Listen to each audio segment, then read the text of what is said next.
ल आज हामी चाहिँ शारजा कल्पा ह्याङ्गिङ गार्डनमा घुम्नु जानु लागेको टक्क लाएर हाई हामी कतिजना छौँ आज घुम्नु जाने नरिसाउ न यार आज हामी चाहिँ घुम्नु जानु लागेको यस्तो यस्तो लुगा सुगा बोकेर चट्टा लाएर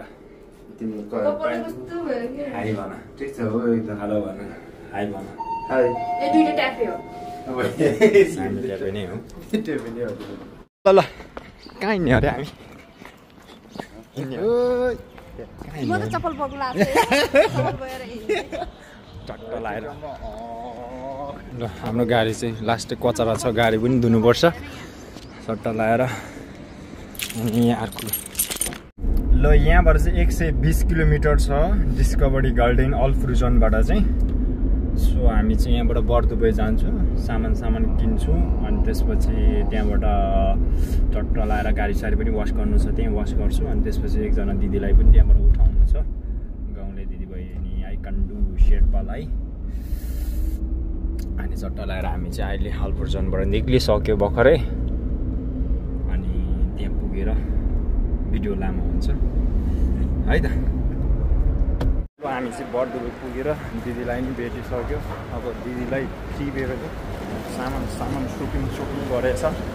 यहाँबाट गाडी धुनु लाग्छ हिँड्ने हो एकजना रिसाएर हिँडिरहेछ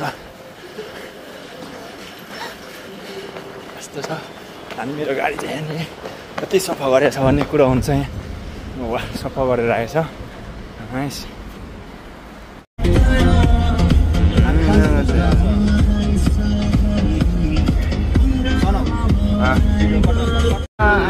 Mola Sendora Gurgina Simo Bengala Demo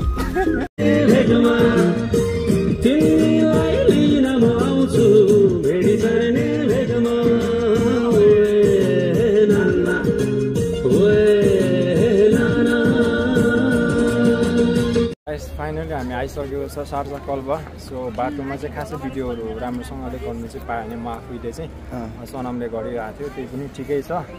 अनि अब हामी फाइनली शारजा कल्पा एकदम करेक्ट टाइममा पुगेको छ यो हाम्रो आई क्यान डु दिदी अनि यता सनम बुद्ध चाहिँ मेरो बुढी हो तर बुढी रिसाइरहेछ होइन अनि यहाँ अहिले लाइटिङ चाहिँ भएको छैन एकदम हामी राइट टाइममा आएको रहेछ त्यो चाहिँ कालो जातहरू हो गप्टो पर्ने जातहरू खाइरहेछ त्यहाँ आम्मामा नाइस यार वा शारजा कल्पा यस्तो दामी रहेछ अनि हामी चाहिँ अब यहाँबाट जाँदैछौँ हामी चाहिँ यहाँबाट जाँदैछौँ अब हेर्ने हो हामी इन्जोय गर्ने हो यहाँबाट अब हामी इन्जोय गर्दै हिँड्दैछौँ तर उनीहरू चाहिँ के कुरा गरेर थाहा छैन मेरो जुत्ता चाहिँ एकदम दुखिरहेछ एकदम यो जुत्ताले चाहिँ उँधो हिँड्नै भएको छैन सानो जुत्ता भएर सो यो ब्याग चाहिँ फेरि यो भुजीको ब्याग हो तर मैले बोकेर हिँडिरहेको छु है त ल